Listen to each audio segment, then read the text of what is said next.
Okay, quick welcome. This is an original Tales First story, and the way it played out caught me off guard. Let's get into it. I came home after a double shift at the hospital, and my 7-year-old daughter was missing. My mom said, "We voted. You don't get a say." My sister was already stripping my daughter's room like it was a takeover. I stayed calm and said this. My parents and sister went pale. At 11:03 a.m., I stood on the front step in my work shoes, keys still in my hand, and listened. Not for anything dramatic. For my daughter, Cora. A cartoon theme song, Little Feet, a random mom from down the hall.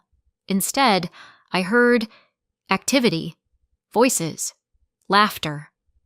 The kind of bright, busy energy that usually only shows up in this house when someone is about to ask me for something. My body was begging for sleep. My head was still full of fluorescent lights and beeping monitors. I'd been on my feet so long my bones felt like they'd been rented out. But I'd been looking forward to this day anyway. 2 hours of sleep, maybe 3 if I got lucky. Then the whole afternoon with Cora, bedtime together. Then I'd crash properly. That was the plan. I stepped inside, and my instincts immediately went wrong.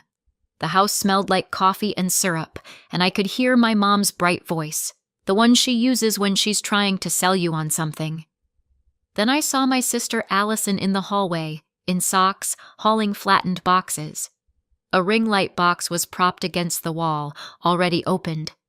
She looked up, smiled without showing her teeth, and said, "Oh, you're home," like I was interrupting. I didn't smile back. I didn't say hello. I didn't ask why there were boxes in the hallway. I just walked past her, straight to Cora's room, because I'm a mother, not a tourist. I pushed the door open and stopped so fast my shoulder hit the frame. The room looked like it had been hit by a polite tornado. Cora's bed was stripped down to the mattress. Her blanket, the one she refuses to sleep without, was folded and shoved into a laundry basket like it was an inconvenience. Her stuffed bunny was sitting upright on the dresser, turned toward the wall. The rug was rolled halfway up, and the walls were bare in patches, where her drawings and little posters used to be. There was painter's tape stuck to the baseboards. A measuring tape stretched across the floor, and on the desk sat a stack of printed photos, inspo, all beige and white and aggressively adult. This wasn't cleaning. This was repurposing. This was, your child doesn't live here anymore, so her room is available. My throat tightened. I turned in a slow circle like maybe she was hiding behind something. "Cora?" I called, softly at first. Nothing. I stepped farther into the room. The closet door was open. Her backpack was gone. My hands went cold. I turned back into the hallway. Allison was leaning against the wall. "Where is she?" I asked. Allison blinked at me, all innocence. "Where's who?" My voice stayed even. "Where is my daughter?" Before Allison could answer, my mom's voice floated from the kitchen. "Oh, honey," she called, like she was about to offer me a plate of pancakes. "Come in here." I didn't move. "Where is Cora?" Footsteps. Then my mom appeared at the end of the hallway, wiping her hands on a dish towel like she was in a commercial. My dad stood behind her. Allison shifted beside me, suddenly very interested in her nails. I repeated myself. "Where is Cora?" My mom smiled, tight and bright. "We voted." I stared at her. "We... what?" She lifted her chin. "We voted. You don't get a say." I felt the world go quiet, like someone turned down the volume on everything except my heartbeat. "You voted," I repeated slowly, because my brain refused to accept it at normal speed. "About what?" My dad crossed his arms. "It's been discussed." "It's been..." I let out a short, breathless laugh that didn't contain any humor. "You held a vote. About my child." My mom's expression hardened. "You're never here, Hannah. You work all the time. I work, I said, because bills don't care about feelings. Now, where is she? Allison chimed in, casual as a weather report. She's with her dad. The air in my chest vanished. With Stephen, I said, and it came out flat. My mom nodded like she'd just solved a math problem. Where's she supposed to be? My hands tingled. My 7-year-old barely knows him. He's still her father, my dad said. Biologically, I said, and my voice stayed calm in that dangerous way, calm like I was holding something heavy and trying not to drop it. My mom sighed like I was exhausting her. We had to make a decision. You don't have the outside perspective. You're too close to it. I'm her mother, I said. That's the perspective. Allison stepped forward, pointing down the hallway like a real estate agent. And besides, we need that room. I stared at her. You need Cora's room. Allison didn't even flinch. I work from home now. I need an office, a studio. You can't film content with a child running around. I looked from her to my mom. You're turning her room into a studio. My mom said, We can't have a child here in the house. It's disturbing. Disturbing. My daughter. Existing. My dad added, And you can't take care of her. You're always at work. So why are you acting shocked? I felt something cold and clear settle into place inside me. Not anger yet. Something sharper. I took a slow breath. Then I turned away and walked to the bathroom. Not because I was running, because if I stayed in that hallway, I was going to say something that would set the whole house on fire, and I needed the fire later, when it would matter. I locked the door. I stared at myself in the mirror. Work-worn face, tired eyes, the look of a woman who has spent years trying to be reasonable with unreasonable people. I put both hands on the sink and breathed. In, out, in, out. Then I unlocked the door and stepped back into the hallway. They were still talking, still justifying, still acting like they were the committee in charge of my life. I walked toward them, calm, steady, different. I stayed calm and said one sentence. They all stopped, and the color drained from their faces. They stared at me like they'd never seen me before, which was funny, in a dry kind of way, because they'd spent my whole life training me to be the version of me that wouldn't scare them, the one who didn't push back, the one who took whatever was handed to her and called it family. But the woman standing in that hallway, she wasn't asking for permission anymore. And watching their faces shift, subtle, then sharper, pulled me backward through time. Because this didn't start today. It started when I was a kid. My sister Allison is 2 years younger than me. 2 years is nothing now.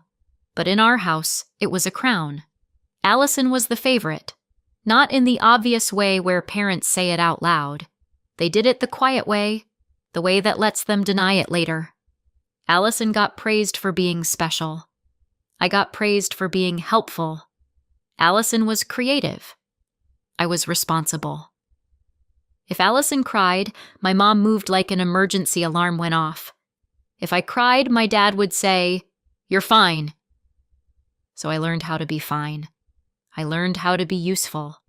I learned how to anticipate what they wanted before they said it. Because if you're useful, you get tolerated.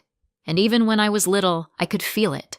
The way they wanted me, not gone exactly, but out of the way. Fast forward to adulthood. I became a nurse because nursing makes sense. There's a problem, you address it. Someone is hurt, you help. You don't vote on whether they deserve care. Then I met Stephen. He was charming in the way people are charming when they know how to be. Funny. Easy. The kind of person who made you relax your guard. I got pregnant. Stephen went quiet. Then he said, flat and clear, I don't want kids. Like he was picking a side dish. I was young enough to think love could fix it. old enough to know I wasn't ending my pregnancy because a man wanted to stay comfortably irresponsible. So I had Cora. Stephen held her once, briefly, awkwardly, like she was fragile and unfamiliar. After that, he faded. He didn't show up for the hard parts. He didn't show up for the normal parts either. He'd appear a few times a year, say something like, "Hey kiddo," take a photo like proof of life, and disappear again. We never went to court. Not because I didn't believe in paperwork, because Stephen didn't believe in parenting. And you can't negotiate custody with someone who treats involvement like an optional subscription. So Cora lived with me. When she was about 5, I had a job that technically worked. Not glamorous, not impressive. But it fit. Part-time hours, predictable shifts, the kind of schedule that lets a single mom do daycare pickup without sprinting through a parking lot like she's in a crime show. Money was tighter, sure, but Cora was safe. I was present. I could breathe. And then I got offered the position nurses actually want. Better pay. Real career traction. The kind of step up you don't get twice. The catch was the schedule. Brutal hours, sometimes doubles. The kind of job that looks great on paper and destroys your life in practice if you don't have support. My first instinct was to say no. I mentioned it casually to my parents, more like I was thinking out loud than asking for anything. And that's when they did a sudden emotional U-turn so fast it should have come with warning lights. Because before that, they weren't warm with Cora. Not openly cruel. Nothing you could point at and call out. Just distant. Like she was a guest's child who might spill juice. They also didn't care about my career. Not really. So when my mom suddenly said, "You have to take it," I actually thought I'd misheard. "You can move in here," she said, breathless with enthusiasm. "We'll help. We're retired. We can do childcare. You can't pass this up." My dad nodded. Allison, still living at home as an adult, said, "It's a one-time opportunity. You'd be stupid not to." It was suspicious. And then the reason finally surfaced. They were about to lose the house. My childhood home. The place they treated like a throne. They were drowning in debt. About $68,000 in unsecured debt. And they were roughly $19,400 behind on the mortgage and taxes. Their credit was wrecked. They couldn't refinance, they couldn't borrow, they couldn't fix it. And my stable, better-paying job? That was their lifeline. They sat me down like they were pitching a plan. "We need you to sign some things," my mom said. "What things?" I asked, already feeling my skin prickle. "A loan," my dad said. "In your name." My stomach dropped. "No!" "It's temporary," my mom said quickly. "We'll pay you back." Allison smiled like she was sharing a genius trick. "Your credit is good. Ours is not." And then came the part they tried to toss out like a minor detail. "The house would need to be transferred into your name," my mom said, too fast. "Just for the paperwork. It's just a formality." A formality. They wanted me to take on the liability, carry the debt, risk my future, and they still expected to keep the power. I didn't like it. I didn't trust it. But I also couldn't watch them lose the house. And this is the part that still makes me angry at myself. I wanted to believe they meant the rest of it.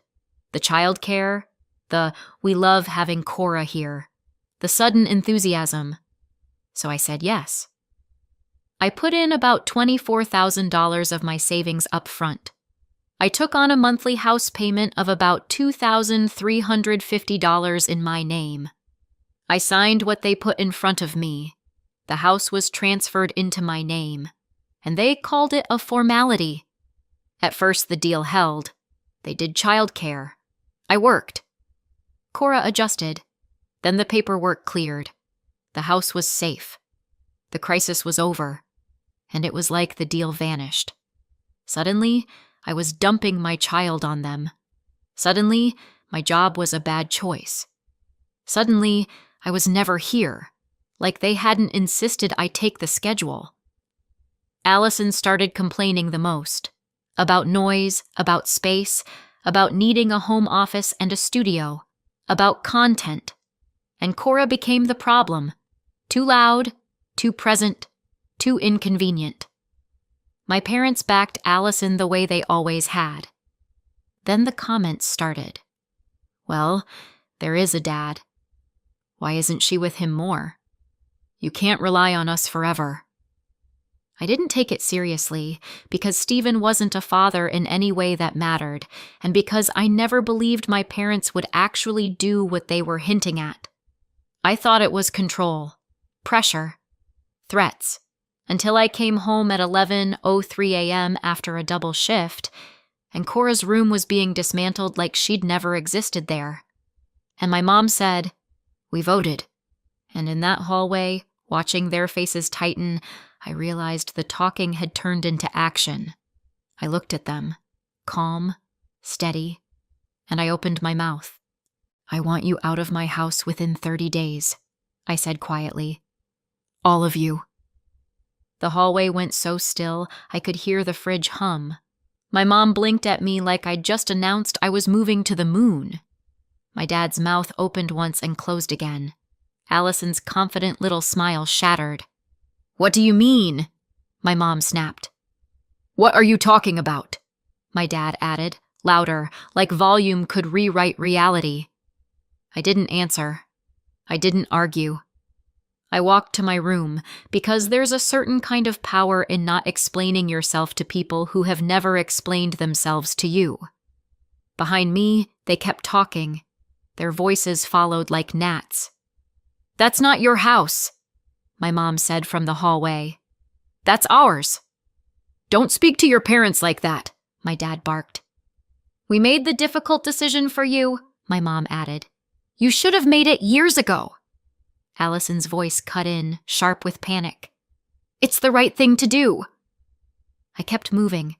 I took off my work shoes, grabbed my bag, my phone, my keys. Then I pulled open the bottom drawer of my dresser and took out the folder I'd been avoiding for years, the one with the paperwork, the one that proved what was just a formality. I slid it into my bag without looking at it too long, because if I did, I'd remember every moment I'd swallowed my doubts to save them. I walked back out. They were waiting, watching me like I was suddenly dangerous. "I will send you legal papers shortly," I said. "I want you out of this house." My mom froze in a way that wasn't performative this time. My dad snapped, "You can't do that." Allison turned to him, voice pitching up. "Can she do that? What does she mean?" I didn't answer. I walked out the front door. No yelling, no scene, no dramatic monologue. Just a clean exit. And behind me, I heard the scramble. The sudden shift from smug certainty to panicked calculation.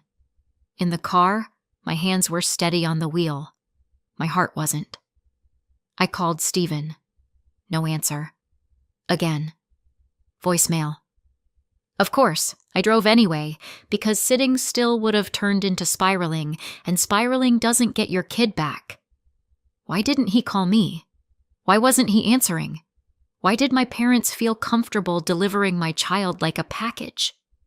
I called again. Nothing. So I did the next thing. I called his mother. Susan picked up on the first ring. Her voice was cold, like she'd been waiting for this moment. "Hannah," she said. "Do you know where Cora is?" I asked, and I heard the crack in my own voice. "My parents said she's with Stephen, but he isn't answering. Is she okay?" "She will stay with us," Susan said, flat and final. "And you are not getting her back." I blinked. "What?" "She's fine," Susan said. "But you are not getting her back." Then she hung up.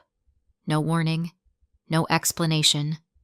Just a click, like she'd closed a file. I stared at my phone for half a second like it might change its mind. It didn't. I turned the car around so fast my tires chirped. I drove to Susan and David's house with my jaw clenched hard enough to hurt. When I got there, I knocked like I was trying to knock the lie out of the door. Susan opened the door a few inches. Not welcoming inches. The kind that say, "I can shut this the second you give me a reason." I didn't bother with hello. "Where's Cora?"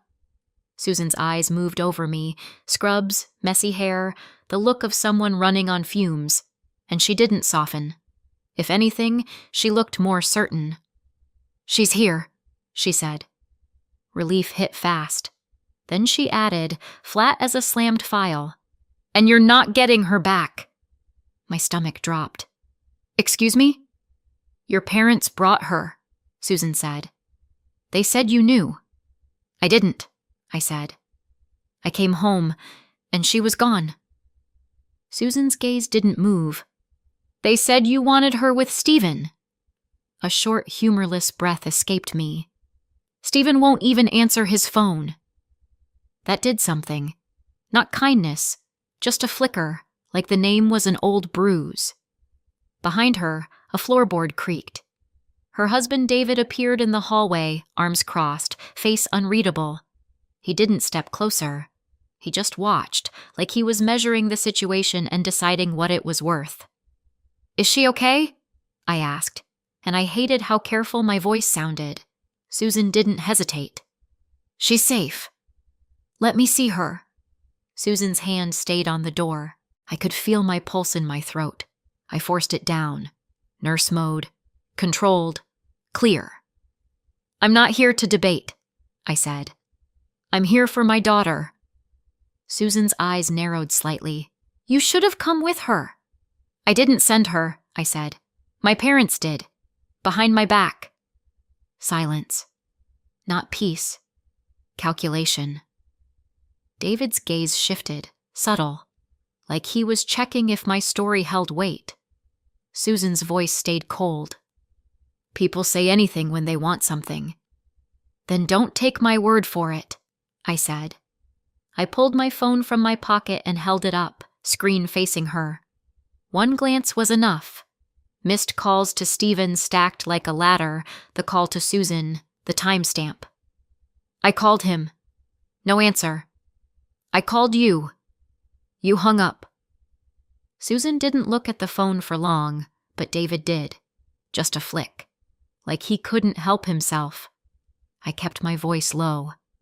"Ask Cora what she was told." Susan's jaw tightened. David didn't move for a beat. Then he spoke, calm, almost bored, like he was trying not to show his hand. "Was she upset when she arrived?" Susan's eyes flashed at him, but she answered anyway. "Yes." I nodded once. "Then you already know something's wrong." The house behind them was quiet. Too quiet. The kind of quiet that makes your skin crawl because it means someone small is sitting very still. Susan's grip on the door didn't loosen. David's eyes flicked past her shoulder toward the hallway, then back to me. Another beat. Then he shifted, just enough to create space. "Come in," he said. Not warm, just letting me through. I stepped inside, and then I saw her. Cora was sitting at the kitchen table with a cup in front of her. Her shoulders were hunched. Her hands were wrapped around the cup like it was the only solid thing in the world.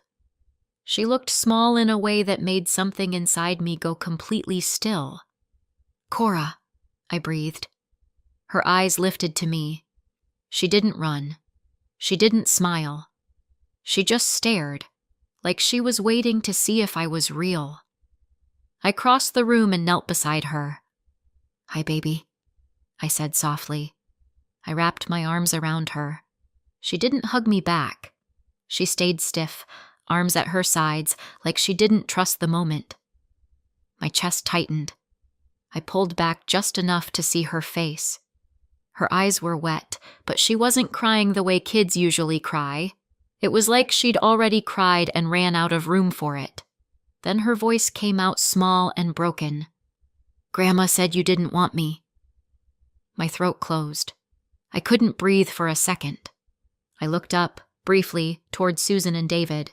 They were watching from the doorway, guarded and silent like they were waiting for a verdict. Then I looked back at my daughter.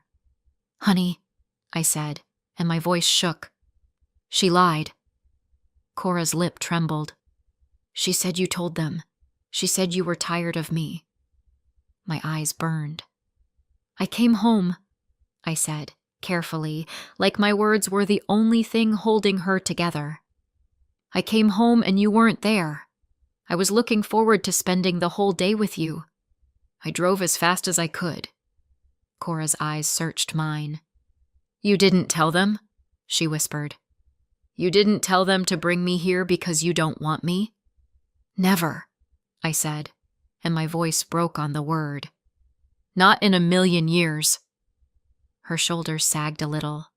Then, slowly, her arms lifted and wrapped around me. Not tight, not instantly. Cautious, but real. I held her like the world had proven it couldn't be trusted. Behind us, I could feel Susan and David watching. Still guarded, still quiet. Then David cleared his throat. We thought you didn't want her, Susan said stiffly. I didn't look up. I do. David's voice came lower, steadier. We don't approve of what Stephen is like. That made me look up. His eyes were serious. Not soft, but sincere. And when we believed a child was being handed over like she was unwanted, he added, we were willing to take her, without hesitation. Susan nodded once, still rigid. We weren't going to let her bounce around. I absorbed that. Not trust, not relief, information. A crack in the wall, placed late, exactly where it belonged. I stood, keeping one hand on Cora's shoulder. I'm taking her, I said. Susan didn't argue. David didn't block the door. They watched us go. Cora held my hand so tightly in the car it hurt, and I let it hurt, because it meant she was there. I drove away knowing one thing for certain. This wasn't the end. It was just the beginning. I didn't take Cora back to the house, not after what I'd seen in her room, not after what my mother had told her. I drove us straight to a hotel, beige walls, neutral carpet, the kind of place designed to be emotionally forgettable. Perfect. Cora climbed onto the bed with her shoes still on and stared at the TV without turning it on. I sat beside her and exhaled. Okay, I said softly. New plan. Cora looked at me, eyes wary. Are we safe? That question hit like a punch. I reached for her hand. Yes, I said. We're safe. Then I did what I do when everything is falling apart. I started handling it. I called work. Family emergency, I said to my charge nurse. I need time off. No one in a hospital asks for a full explanation when your voice sounds like that. Take what you need, she said. We'll cover. I hung up and looked at my daughter, and the mother bear part of me, quiet for too long under exhaustion and people-pleasing, stood up fully. Food first. Bath. Clean pajamas. Warm drink. Her favorite show. My hand on her back while she tried to fall asleep. I didn't unload my rage on her. I didn't hand her adult fear to carry. I just kept saying what mattered. You're with me. I've got you. No one gets to move you around. She fell asleep curled against my side like she was afraid I'd disappear. When she was breathing evenly, I checked my phone. Missed calls. So many. Mom. Dad. Allison. Texts too, angry, confused, demanding, like I owed them answers. I didn't respond. Instead, in the morning, I called a law firm and scheduled a meeting. The next day, I sat across from Mr. Brown in an office that smelled like coffee and polished wood. He had the calm face of a man who'd seen family chaos professionally and didn't flinch at it. I slid the folder across his desk, the documents I'd taken when I left. Mr. Brown flipped through them slowly. Then he looked up. "The house is legally yours," he said. My lungs loosened like they'd been tight for years. "You can absolutely evict them," he continued. "I'll send the letters and start the process." I nodded once. "Do it." Mr. Brown's pen moved across paper. "They'll be angry." I let out a dry little laugh. They were angry when they voted my daughter out. At least this time their anger comes with a stamp. 2 days later, Cora was back at school. Not magically fine, not instantly healed, but back in routine. And I was back at the hospital trying to work like my personal life wasn't a disaster. I was in the hallway near the nurse's station when I heard my name. Not a coworker voice, a demanding voice. I turned, and there they were, my mom and dad, in the hospital, waving papers, the eviction documents. My mom's face was red with fury. My dad looked like he'd been chewing on anger for 2 straight days. They marched up to the desk and started raising their voices. Patients looked over. Staff stiffened. Someone in security started paying attention. I stepped forward before it became a full scene. 5 minutes, I said, clipped. That's all you get. My mom hissed. Oh, now you have limits. I led them to a side corridor near an empty consult room, close enough that staff could see me, far enough that my unit didn't have to watch this. My dad shoved the papers toward me. Explain this. My mom's voice climbed. How dare you? How dare you send lawyers after us? My dad snapped. You scammed us. You stole our house. I blinked slowly. I stole it? Yes, my mom spat. You used a loophole. You planned this. You betrayed your parents. I kept my voice flat, hospital calm. The kind of calm you use when someone is bleeding and you need your hands steady. You begged me to do it, I said. My mom scoffed. We never begged. You did, I said. You were about $68,000 in unsecured debt. You were roughly $19,400 behind on the mortgage and taxes. You couldn't refinance. Your credit was ruined. My dad's jaw tightened. I put in about $24,000 of my own savings up front, remember? I continued. I took on a monthly payment of about $2,350 in my name. I put my credit and my future on the line. My mom's eyes flashed. And you're throwing that in our faces.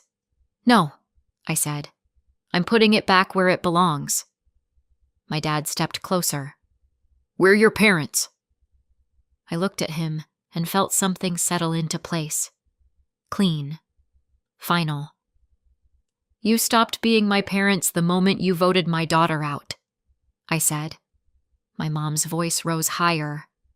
We made the difficult decision for you. You made it for yourselves, I said. For Allison's studio. For your comfort. For control. My mom flinched like I'd said something obscene. You dumped my child at Stevens, I said. You told her I didn't want her. My dad's eyes flicked away for half a second. Good. You don't get access to Cora, I said. Not now. Not ever. My mom snarled. You can't keep her from us. I can, I said. And I will. Their voices climbed again. Accusations, panic, rage. I took one step back and nodded to the security guard now hovering in the hallway. I'm done, I said. You've used your 5 minutes. My mom started to protest. Security stepped in. They were escorted out, still shouting, still trying to drag me back into the old role. But the role was gone. I watched them disappear through the doors, heart pounding, hands shaking, spine straight. Because power isn't loud. Power is leaving. And as I turned back toward my unit, one thought landed cleanly. They thought they could vote my daughter out. I decided to vote them out instead. A month later, my mom, my dad, and Allison had moved out. Not stormed out and came back, moved out. Actually gone. I took a new job at a clinic a town over, part-time, stable hours, no double shifts, the kind of schedule that fits motherhood. The house held too many memories, so I rented it out, about $2,850 a month, and used the income to live comfortably on part-time work and pay for occasional childcare when I needed it. Life also got easier for a very simple reason. My mom, my dad, and Allison weren't draining my finances anymore. I went completely no contact, no calls, no texts, no just checking in. I heard through relatives that they were in a 2-bedroom rental now, and Allison was still there too, freeloading, running her influencer hobby from her bedroom, living off their pension like it was a career plan. Cora recovered slowly, not in a straight line, but slowly. She started sleeping through the night again, started laughing without checking my face first, started trusting that home meant me. And the twist I didn't expect? I stayed in contact with Susan and David. They didn't excuse Stephen. They didn't defend him. They showed up for Cora, quietly, consistently. They visit every week now, and Cora actually enjoys it. So, what do you think? Did I go too far or not far enough? Did I steal from my parents? Was I right to kick them out and keep the property? Let me know in the comments and subscribe for more.